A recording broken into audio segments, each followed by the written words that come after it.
This is Find Your Dream Job, the podcast that helps you get hired, have the career you want, and make a difference in life. I'm your host, Mac Pritchard. I'm also the founder of Mac's List. It's a job board in the Pacific Northwest that helps you find a fulfilling career. Every Wednesday, I talk to a different expert about the tools you need to get the work you want.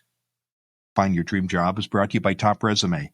Top Resume has helped more than 400,000 professionals land more interviews and get hired faster. Get a free review of your resume today. Go to maxlist.org/topresume. You meet with a hiring manager. You feel good about the conversation. But a week later, the employer tells you somebody else got the job. Lorraine Rise is here to talk about what to do when you're getting interviews but no offers. She's a coach, a podcaster, and the founder of Career Uprising. Her company helps professionals change careers, launch a job search, and overcome age bias. Lorraine joins us from Northern Virginia. Well, let's jump right into it, Lorraine. We're talking about what to do when you're getting interviews but not offers. What's the number one reason you see candidates that leads employers not to offer the job to someone? What are job seekers making a mistake here? Yeah, I think that it's really important for candidates to approach a job interview with the right mindset. Mindset is key in everything in life, but very much in a job search and in an interview. And it's important, I think, to recognize that when you're not getting interviews, that's a separate problem with a separate solution than when you are getting interviews but not getting offers. So when that's the problem, something is going wrong there in that conversation. It could be in terms of how you are coming across. It could be how you are answering the questions. It could be something specific in your answers. But the bottom line is the employer is not getting something from you that they are looking for. We're missing the mark somehow. And sometimes that comes from your experience and your qualifications. Sometimes it comes from just how you present yourself and how you show up in that interview. Sometimes it's just a matter of your confidence as well. So I think it's important that as a job seeker, you understand the things that an employer is looking for and that you recognize where you personally might be going wrong or might need to improve your interview performance. Like I said, it could be your confidence, it could be your job qualifications, or you could have the qualifications, but you're not answering the questions in a way that clearly demonstrates that you have the skills to solve the problems that the employer needs solved in this position. I think that's the first place to start, is kind of diagnosing where are we going wrong in that interview process. There's a missing link somewhere. What can you do before you walk into the interview room to get ready? Because you could do a postmortem afterwards and think, well, what went wrong here? You're not a mind reader. But what can the candidate control before they walk into the interview? What's the number one step they can take to increase the likelihood that they're going to get an offer? Of course.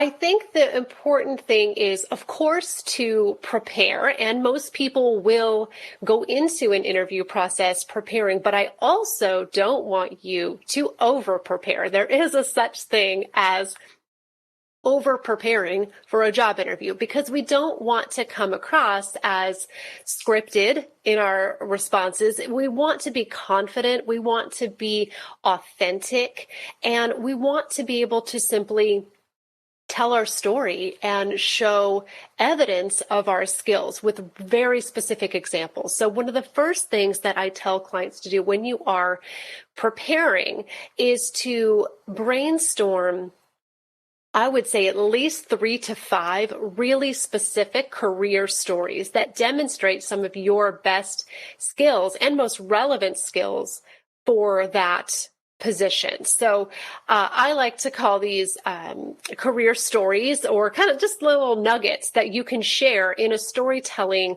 format. And there's a lot of different formats out there. For my team and I, when we're coaching clients, we use CAR, challenge, action, result.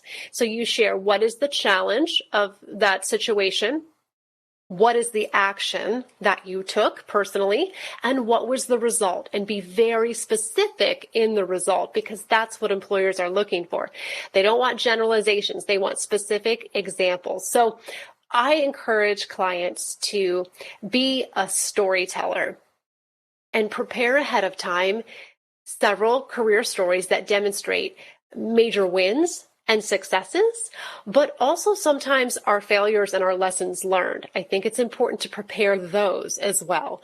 But in your preparation, it's also important to know when to stop, when to prepare, and when to say, okay, I'm prepared. I'm going to go in and I'm going to be conversational and simply tell stories from my career rather than scripted answers. That can often differentiate somebody who's very relaxed and very confident and somebody who goes in a little bit nervous and not truly performing their best.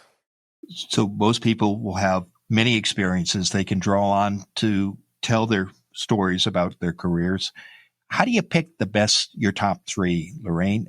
What strategy do you recommend candidates follow who are getting ready for an interview to pick the three stories that are going to matter most to the employers that they're meeting with in that conversation? That's a great question, because it is really important that any examples that you share are relevant to that job. So make sure you study the job description, but also perhaps if you've done any networking or have any connections at that company, you might be able to get insights as to what matters most to that employer. So you need to make sure that you have done your research and you know this job and you know this company as best you can before you go in, because that's going to enable you to pick the best stories. But for most cases, I would say you want to think like an employer. What do employers want to know? They want to know bottom line results. So for the job you're interviewing for, what are the type of results that somebody in that position would be expected to bring? For example, is this a sales position? So are you expected to bring in revenue or perhaps retain customers? You would want to share those examples. If not, what is it that you are doing? Are you doing quality control? Are you managing people? There's a lot of different ways that you can impact a business. So make sure you know exactly what those ways are, and you have examples of those that would be relevant to that employer.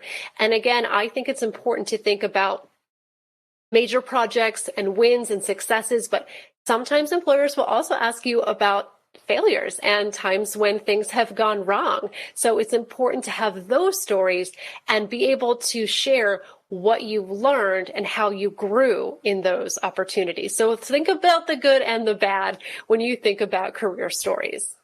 You mentioned earlier the dangers of over preparation, perhaps coming across as scripted in your answers. How much time do you recommend, Lorraine, that someone prepare for a job interview? And what are signs that they might be over-prepared? I think that it's going to depend on what kind of interview we're going into. So if this is a first round screening with HR or a recruiter, we're not going to spend a lot of time. We might spend maybe 30 minutes, but it really is very customized to how confident are you going into this. Every person might need a little bit varying amounts of preparation. Now, having said that, if we're going into a second or third round interview, and this is a panel interview and you're meeting with multiple people, you will likely prepare a little bit more than that. It might be 1 or 2 hours, and you might need to break that up into small chunks, so you don't get too tired, in prepping. You don't want to get worn out. But I would certainly think that it's going to be anywhere from maybe 30 minutes to even a couple of hours, depending on how much you know about the company going into it and how confident you already are and what type of interview it is and how far into this process we are. And I think in terms of signs, if you're getting weary, just pay attention to how you feel. Are you starting to feel tired? Are you feeling robotic in your answers? Or are you still feeling good? You want to walk into an interview feeling good, feeling confident, feeling like you know generally what you want to say, but that you don't feel like you have to memorize a script. If you start to feel like you're memorizing a script, we've gone too far. We just want the basic stories and talking points. Well, this is terrific, Lorraine. We're going to take a break. When we come back, stay with us. Lorraine Rise will continue to share her advice on what to do when you're getting interviews but no offers. In order to get a job interview, you need a great resume. How good is yours? Ask an expert. Go to maxlist.org/top resume. A top resume writer will review your resume for free. Go to maxlist.org/top resume. You'll get specific tips to make your resume stand out. Or you can hire Top Resume to rewrite it for you. Go to maxlist.org/top resume. Now, let's get back to the show.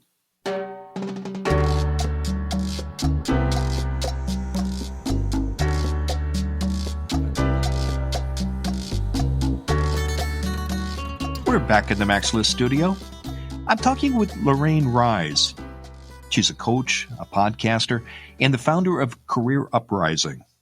Her company helps professionals change careers, launch a job search, and overcome age bias. And she joins us from Northern Virginia. Now, Lorraine, before the break, we're talking about what to do when you're getting interviews but no offers. You in our first segment, stressed the importance of preparation, and I was so glad you did that because, Lorraine, I still meet people who tell me they're going to wing it when they walk into an interview room. Is that a good strategy, and could that be a factor in why you're not getting offers? It is a factor for a lot of people. I very often hear the same thing as well.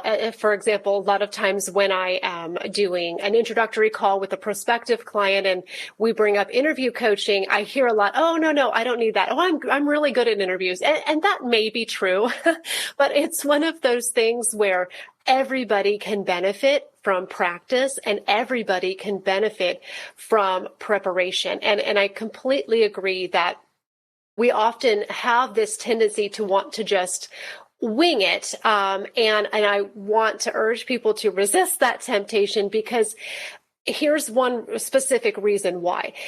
Things sound different in our head.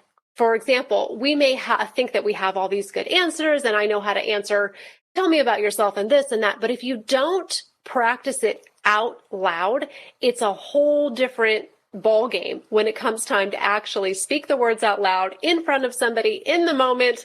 That's very different than just you by yourself in your head going, okay, this is what I'm going to say. Always say it out loud at least once or twice to yourself because it's very different to speak something out loud than it is in your head. And it's good to have that verbal practice, to hear your voice, hear your inflection, your tone, and even better if you can have somebody critique you or listen to you or at least record yourself a few times for timing purposes, but also just to be able to hear your voice, because sometimes it's different than what we think. And as somebody who does what I do and what you do, we hear our voice on our shows and our recordings. So I have that benefit. But if you don't typically do that, you may be coming across in a way that's different than what you think. So verbally practicing things out loud is good for everybody. And yes, I would say don't wing it. Have at least a little bit of preparation in there for sure.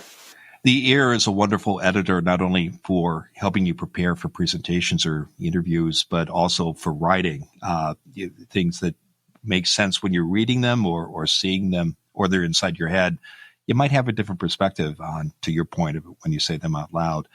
Another point you brought up in the first segment I want to revisit is, because I think it's equally important, is mindset. You talked about the importance of mindset. Tell us more about the difference mindset can make when you're in that interview room, and how paying attention to it can increase the likelihood that you'll get an offer after the conversation ends. Of course, we have to remember that a lot of what an employer is evaluating is us as a person, whether we like that or not. They're not only looking at your qualifications. They are evaluating you and thinking, can I work with this person? Does this person fit into the culture? Do they have a certain emotional intelligence and communication skills? Those soft skills are incredibly important, and employers are looking for those. And quite often, that is the differentiating factor between somebody who gets the job and somebody who doesn't. If both are qualified, if another person just presents themselves better, communicates better, that person's likely going to get the job over somebody else, even if you had the same qualifications. So going in with that mindset and understanding that they are evaluating you as a whole person and a whole candidate, not just what's on your resume, is very, very important. So I cannot really overstate the importance of emotional intelligence and being aware of that and knowing what that means and projecting that in your interviews. And some of that is mindset and confidence. And I think another thing too, is just being able to own your strengths and your weaknesses. There is a real challenge that a lot of clients have in talking about themselves and feeling okay with that. I think we're taught the opposite, that we shouldn't brag. I hear that all the time from clients. I'm not comfortable talking about myself. I feel like I'm bragging. And that's a mindset, really, because you don't have to go in with that intention. You don't have to go in with the intention of being egotistical and saying things that aren't true. We're not doing that. We're simply going in and sharing the best of our career and our skills and presenting them in the best possible light, but truthful. And there's nothing wrong with that. So cleaning out those cobwebs in your mind and that limiting belief that it's not okay to shine and have strengths and have skills, that belief will hold you back. You really have to be able to be not cocky, but confident. And there is a big difference between those two. And that can be the difference between the person who gets the offer and the person who doesn't. When you're helping your clients prepare for interviews, what are your best tips, Lorraine, that you share with them, both to get their mindset in order and to improve their confidence and project that confidence? What have you seen work in the interview room? I think it's really important, even if you don't necessarily work with a coach or somebody like myself, although that's very helpful, get help from somebody other than you. Practice a little bit with somebody else or record yourself and then have somebody else listen to it. Objective outside feedback is really important. It's just good for your growth, for your self-improvement, to understand how you may come across to other people. Other people can bring about great insights. And I remember just very briefly a time way back in my early career, I interviewed for a promotion that I did not get. But one of the pieces of feedback that the interviewer gave me that I would never have known was how many times I said the word absolutely. We joked about it. She said it was about 50 times. And I had no idea that I had this habit of saying the same word over and over again. And I still remember it and share that story today. So things like that are really important. So I think tip number one is get some outside feedback, whether it's a coach or a family member or somebody else. That's very important. And then I think the second tip, which I said earlier, but I want to reinforce again, is because it's very important. You are a problem solver. You have to view yourself that way. And you have to understand that employers hire for positions because they have problems that need to be solved. If they didn't, they wouldn't open that job requisition. You're filling a need. Know what that need is and feel comfortable sharing examples of it and put on that mindset or that hat of, I'm a problem solver. These are the problems that I solve, and I'm offering that up to this employer. That's what's going to get you hired, no matter how old you are. If you can confidently and articulately demonstrate that you can solve that company's problems, you stand a really good chance of getting the offer. What can a candidate do in the interview to draw employers out about their problems in a professional way that allows for a conversation that will let the candidate show how they would approach overcoming those challenges? Well, I think it's important to, even if they don't necessarily ask you for an example, give an example in your answer. So you can say, if they ask you just about, tell me about your customer service or your sales experience, say, let me answer your question by giving you an example or telling you a quick story that should demonstrate what you're looking for. So I want you to tell that story. And in that story, I want you to specifically focus on what was the challenge, which is the problem, what is the action, and what is the result. And when I say action, I mean, what action did you specifically take? What was your role? So if you follow that formula, you're going to be demonstrating to them that you solved a problem, and you're going to give them a concrete example of how you did it. And storytelling is very memorable. In fact, research has proven over and over that we remember stories better than facts. So I don't want you to just list a bunch of facts. I want you to tell a story, and you're going to show your problem solving ability that way. But don't hesitate to offer it. Even if they don't ask for an example, I think sometimes you can still answer the question with an example, and that will go a long way. It's been a terrific conversation, Lorraine. Now, tell us what's next for you. Well, there's, like you said, we work with mid and late career professionals at Career Uprising, and there's a number of ways that you can connect with us. And one of them is a video that I made recently. It's a free training called the Career Change Roadmap, and you can get that on the website at careeruprising.com. That's one thing that I have out there that will walk you through 3 steps for how to start the process of changing careers at any age. If you're a little overwhelmed and not sure where to start, we'll walk you through those 3 steps. So I think that's a great way for people to engage, and that's something new that we've got out there. Well, terrific. Well, thank you for sharing that resource with our listeners. And again, that URL is careerrising.com. And I know you also invite listeners to connect with you on LinkedIn. And as always, I hope they'll mention they heard you on the show when they do send you that LinkedIn invitation. Now, Lorraine, given all the great advice you've shared today, what's the one thing you want a listener to remember about what to do when you're getting interviews, but you're not getting offers?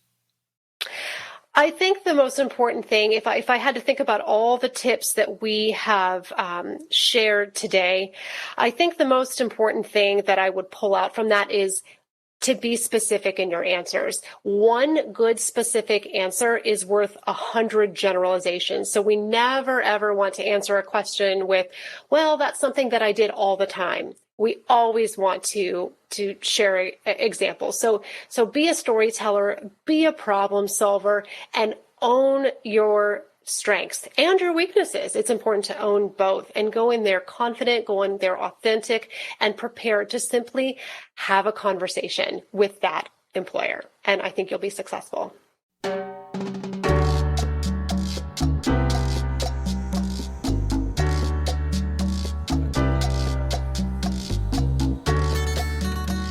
Make sure you never miss an episode of Find Your Dream Job.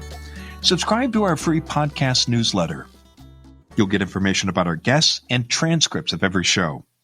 Go to maxlist.org/newsletters. Again, that's maxlist.org/newsletters. Next week, our guest will be Larnell Vickers. He's a career coach, executive recruiter, and leadership consultant.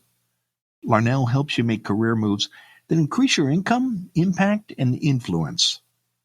It's never easy to learn that an employer has picked another candidate. And sometimes getting this bad news can affect your job search and your career. Join us next week when Larnell Vickers and I talk about how to bounce back from rejection. Until next time, thanks for letting us help you find your dream job. This show is produced by MaxList. Susan Thornton-Hoff schedules our guests and writes our newsletter. Lisa Kislenberry-Anderson manages our social media. Our sound engineer is Matt Fiorillo. Ryan Morrison at Podfly Productions edits the show. Dawn Mole creates our transcripts, and our music is by Freddie Trujillo. This is Mac Pritchard. See you next week.